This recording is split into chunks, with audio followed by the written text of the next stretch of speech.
ben begonnen met de vraag of ik echt van God houd. Iedereen heeft de vraag gekregen of hij of zij echt van God houdt.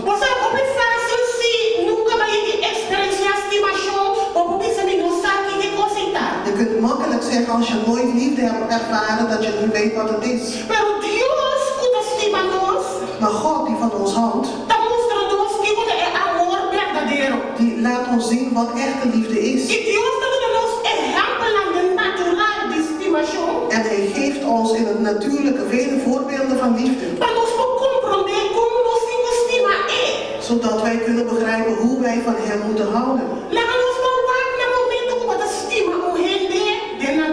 Laten we kijken naar wanneer je iemand in het natuurlijke lief hebt. Heb je ooit van iemand gehouden in het natuurlijke?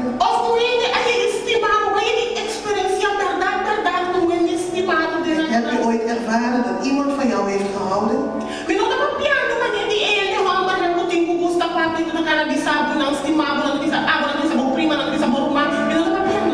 heb het niet van de mannen die zeggen dat ik hou van jou, ik hou van je niet en ik hou van je zus.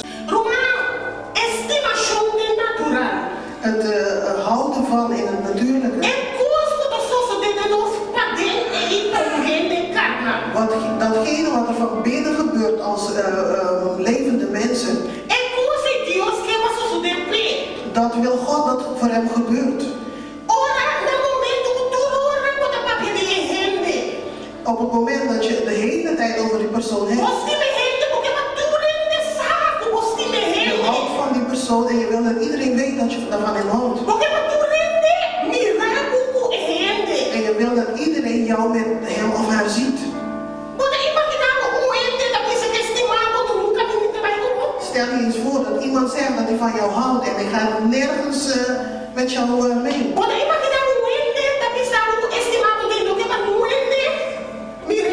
Stel je eens voor iemand zegt dat hij van jou houdt en hij wil niet dat jij met hem of haar gezien wordt. Begrijpt iedereen dit? En je moet je dan afvragen of zo iemand echt lief heeft. Als je een afspraak met hem maakt. Hij zegt dat hij van jou houdt. Maar hij komt altijd te laat. Hij komt nonchalant. Je wacht al lang op hem.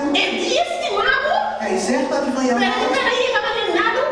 Maar hij komt aan alsof er niks aan de hand is. Hij komt naast jou zitten.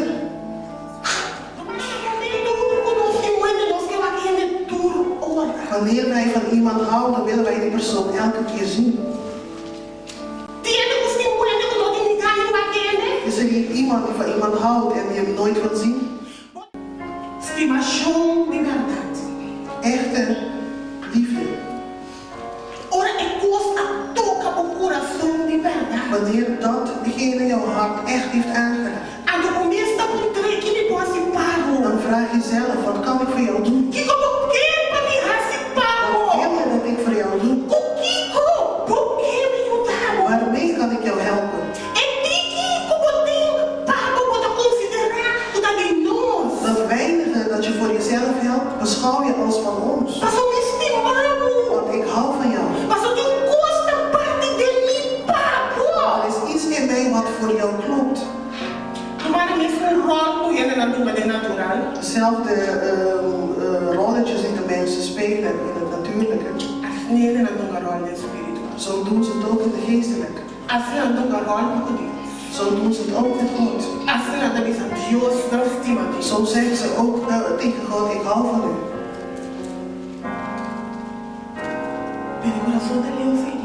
Maar het hart is ver van God verwijderd.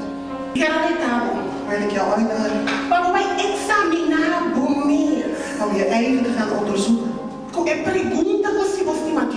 Met de vraag of je echt van God houdt. En vergelijk dat met iemand van wie je ooit hebt gehouden.